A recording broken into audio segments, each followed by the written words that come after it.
Say hi, Leo. He said hi. I got it on video. I love it. He actually said hi. Good morning, buddy. How are you? Oh, you too? You know how to say hi? Say hi. Hi, Scoompa. Tatan has to go to work today, right? Has to go to work today? So you guys are off on your own today, okay? You're gonna be good? Okay, good. All right, let's make some coffee. Let's go. Let's make some coffee. Check it out. Watch this. Ready?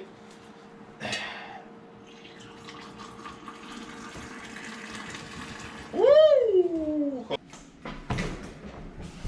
All right, I'm at work today.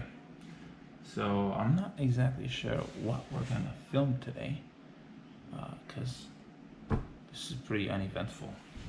Just open up my laptop. Oh, right.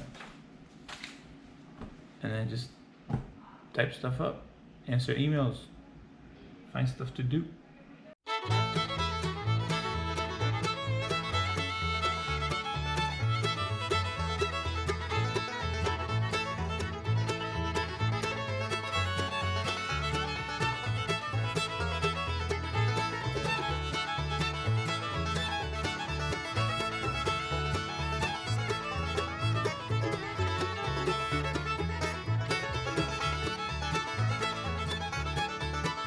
Pretty much my job is I work for a company. It's in the warehouse over there, all the material.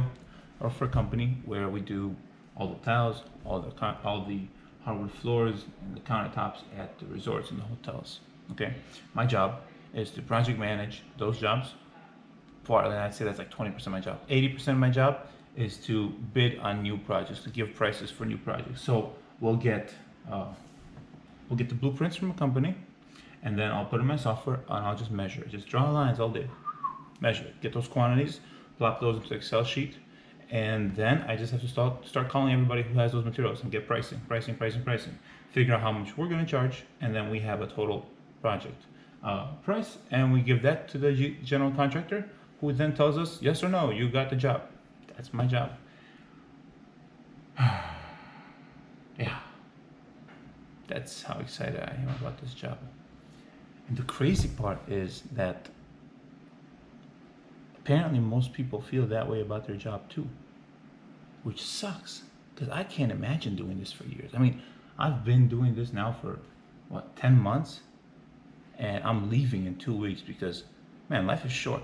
You can't waste it doing things you hate. You can't waste your entire life. I can't. I'm sorry. If somebody else wants to, but no. Look, here's a daily reminder right here. That's it.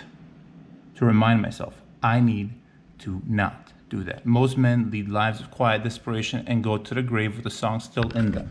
It reminds me every day. It's on both of my screens. Don't settle. Don't settle. Don't settle.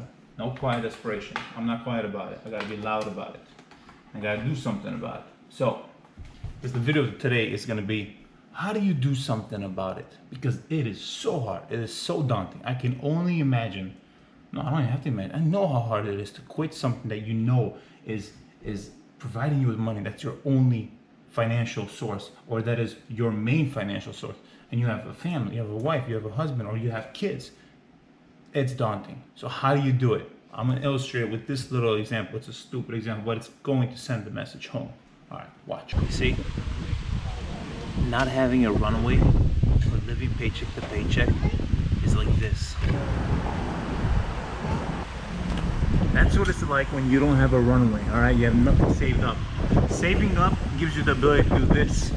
It's gonna suck since I'm so sore.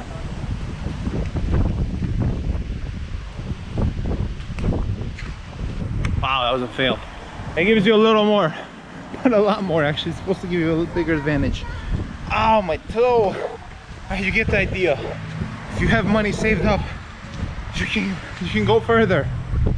Ow. You see, studies and polls and statistics say that a lot of people are in this situation where they're working a job that just doesn't vibe with them, doesn't work with them. They're a round peg and they're trying to fit into a square hole. It's just not working. They're trapped. They're living lives of desperation. They hate what they do. And on those days when they come home, they're dead. Even though it may be 5, 6, or 7, they're dead. There's no more energy. And maybe you felt that way, all right? That's how I feel when I work a job that I'm just not, and I don't see the end at the end, light at the end of the tunnel. Um, that's how days in the office are for me, and I always knew that, but I wasn't always able to make, to be able to escape. I learned a few things along the way. Here's one of the things I learned. As you saw in that example, when you have a running start, you're able to go further. Okay? So, the same statistics and studies also say that most people are living paycheck to paycheck. Okay, living paycheck to paycheck is exactly what the first example was, where you got no running head start. You got what you're able to do, that little bit of energy. You can jump as far as you have so far. If you're living paycheck to paycheck, you won't be able to go more than a few weeks looking for a new job or a new passion or trying to build something for yourself before you have to resort to working for someone, or in a situation that's not ideal, where you don't have the position of power to negotiate, to get good pay. You'll just take whatever you can get. Okay? The way to do it is to start pursuing financial freedom. Live under your means. Start saving more than you make.